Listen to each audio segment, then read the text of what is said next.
It's the final weeks of the state legislative session, or in layman's terms, the time when all the work gets done on Beacon Hill. Budget, the most controversial of bills. Joining me now is one of the men behind it all. That would be Senate President Stan Rosenberg. Senate President, it's good to see you. Thank you. So the rather tortured ride of this public accommodations bill for transgender people finally came to an end today with this committee agreeing on a version. Conference committee report, they signed it. It'll be on the floor of both the House and the Senate tomorrow, I believe. And it includes the language that Charlie Baker, the governor, said he wanted to guarantee that he would sign this thing. Senate thinks it's unnecessary, but it's not harmful, so that language is in. We also have the emergency preamble that the Senate thought was important so that we could implement the anti-discrimination protections as soon as possible. So all's well that ends well. And as soon as possible is October 1st. October 1st in this situation, so yes. It is a done deal, realistically. It's done deal. All but the votes. Speaking of the budget, done deal, the budget was done on time, for which you deserve congratulations. It's not... Everyone in the game. I'm sure they do. But cuts are going to be necessary. You've said repeatedly that taxes are necessary for there to be, and I'm putting a word in your mouth, a compassionate budget, one that meets the needs of the people. The governor doesn't agree with you. The speaker doesn't agree with you. How frustrating is that when you know you're sending something to the people that doesn't meet their needs? A lot of critical things are getting left on the table because there is no money for it. It is really a revenue problem.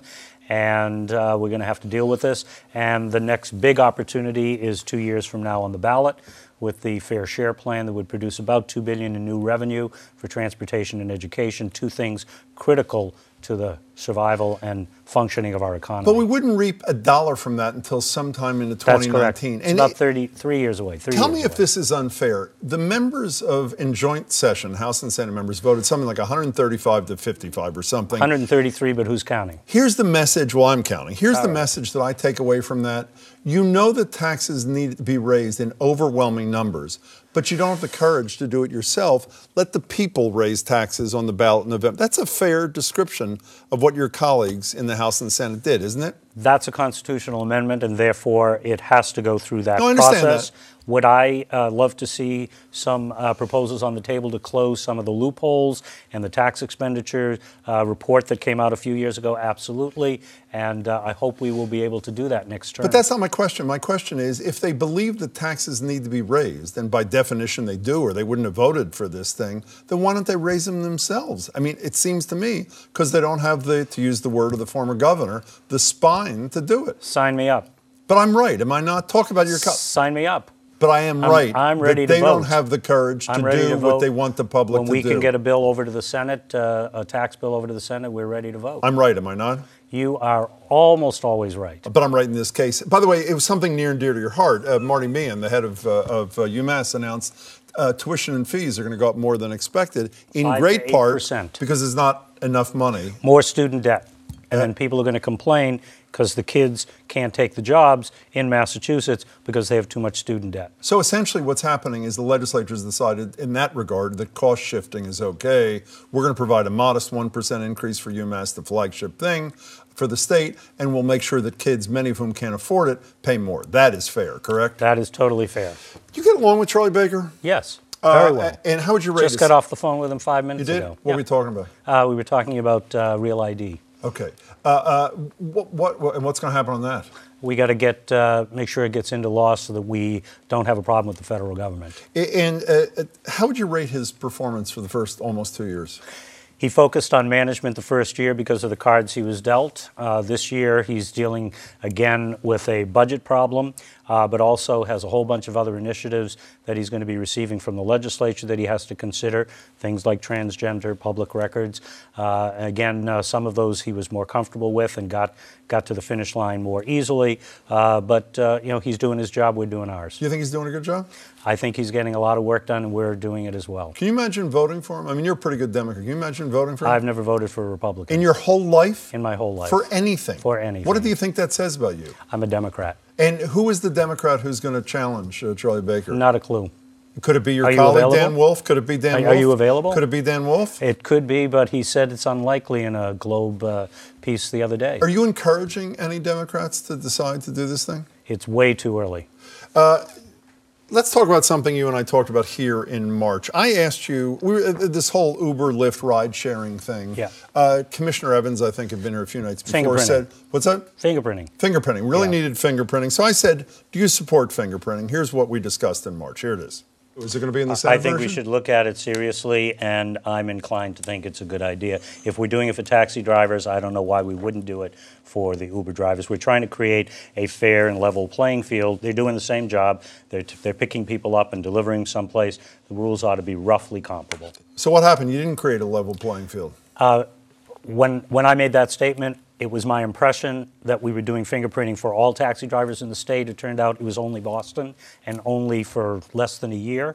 So the members who did the research on it said, by the way, did you realize it's only Boston? Once we figured that out, then it was a whole different discussion. So why don't you do what Marty Walsh said when he criticized the Senate version the other day, the mayor of Boston, and let Boston do what it wants, let Worcester do what it wants, let whatever. You set a floor, and beyond that, let cities and towns who want to provide for more safety for the riders provide more safety. So the governor's bill, the Senate bill, and the House bill, none of them provided that opportunity. I understand that, but you could have provided that opportunity, and then it would have gone to conference committee. We did our homework, and we came up with what we thought was the best construct to protect the consumers and the riders. But is it fair to say your bill is even weaker in some ways than the House bill is? You allow companies to do some security checks on their own employees and then send them into the state. The individuals aren't even required to do these state background checks. So I'm not sure who's saying that. My understanding is our bill is actually stronger than either of the other two bills. But why can't, but that one last time, if I can, Senator President, why can't an individual city like Boston, the biggest city in the state, why can't they decide for themselves after you set a floor? If the commissioner and the mayor want fingerprinting, why shouldn't they have fingerprinting? So the idea was to have consistent regulation across the state. You mind if I do a quiz? I hate people do quizzes fine. publicly. Do you really mind? You don't mind? No, I'm good. Oh, okay, fine. Who are Eileen Duff? As long as there's none of the above option. No, this is actually, it doesn't even matter if you get this wrong. Oh, okay. Who is Eileen Duff and Jenny Cassidy? Do you know who they are? Governor's counselors? You do know who they are? Yeah. I think there are 2 of 8. They have districts that are larger than members of Congress have. Would you say you're an outlier, meaning the vast majority of people in the state, if we asked them, we read all 8 names of the governor's councils, they would have no idea who the councilors are? Is that a safe assumption? Absolutely, and they would have no idea what the governor's counselor does. So why is it that they should be the body? Like today they held a hearing on one of the 3 nominees of the Supreme Judicial Court for Charlie Baker, Graziano is his name, I believe. Why should a body that no one knows even exists, no one knows who the members are, why should they have the kind of power they have to make decisions about who sits on courts and related kinds of things? It's in the Massachusetts Constitution. We could change the Massachusetts Constitution and eliminate the Governor's Council, but that legislation, which has been filed year after year after year. By Brian Joyce, by the way. By Brian Joyce and others, has never been successful. Would you support that, by the way? And then let the Senate? I would. You would support it? Absolutely. And let the state Senate, like happens in Congress? We should identify another method for doing it other than direct election by the public, because direct election by the public, we see what happens on other states where that happens. It's not equal justice. But a no governor's council approach would be a better approach. I think we could. I think we could do very well without it. In the meantime, these people work hard. They do their job, and I'm going to give them credit. I vote for my governor's counselor, but it's a vestige of Mr. Albano. Very nicely done. You were nervous there for a second, weren't you? Nice to see you, Senate President. Thank you. Good to see you. Enjoy the summer. Stan Rosenberg, thanks.